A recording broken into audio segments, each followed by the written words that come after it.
Magandang araw mga bata! Para sa ating aralin sa matematika ay ating tatalakayin ang laktaw na pagbibilang ng 10, 50 at 100. Naranasan mo na bang magbilang mula 1 hanggang 100? Kung hindi pa, may mabilis na paraan upang mabilang mo ito ng madali. Sa paglalaktaw ng pagbibilang, maaari mong matapos agad ang pagbibilang. Ito ay maaaring dalawahan, limahan, sampuan at maging sandaanan. Sa araling ito, ikaw ay inaasahang matutunan kung paano makapagbilang ng skip counting by 10, 50 at 100. Ngayon naman, sabay-sabay nating bigkasin ng malinaw ang mga bilang na may skip counting by 10. Handa na ba kayo? 10, 20, 30, 40, 50, 60, 70, 80, 90, 100. Ngayon naman, atin itong bigkasin sa Tagalog.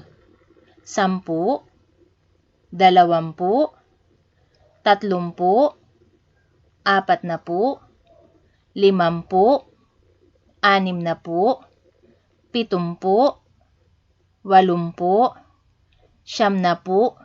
at 100. Para naman sa skip counting by 50, muli ninyo akong sabayan.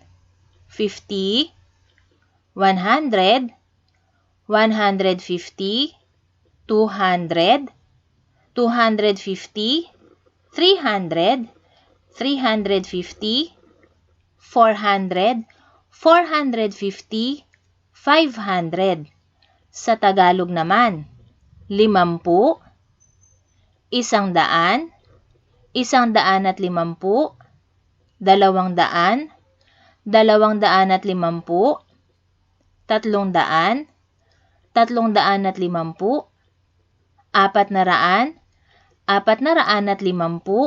at 500.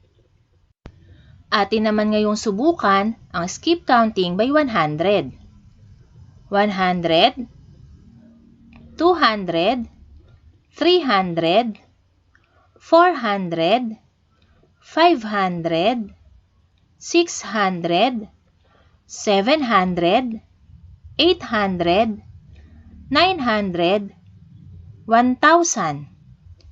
Sa Tagalog, 100, 200, 300, 400, 500, 600, 700, 800, 900, 1,000.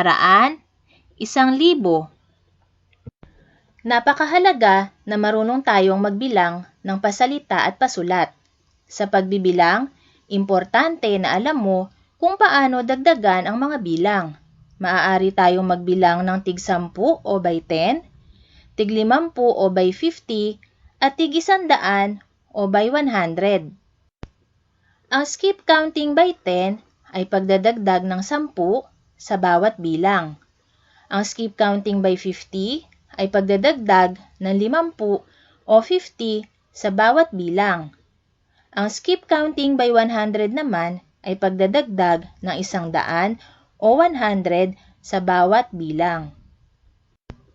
Para sa gawain sa pagkatuto bilang isa, alamin ang hinihingi sa bawat bilang.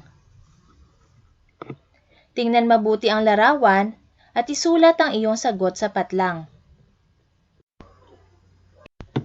Gawain sa pagkatuto bilang 2. Hanapin sa hanay B ang bilang na kukumpleto sa hanay A. Isulat ang iyong sagot sa patlang. Gawain sa pagkatuto bilang 3. Isulat ang mga nawawalang bilang sa iyong sagutang papel. At ang panghuli, gawain sa pagkatuto bilang 4. Tukuyin ang nawawalang bilang sa patlang.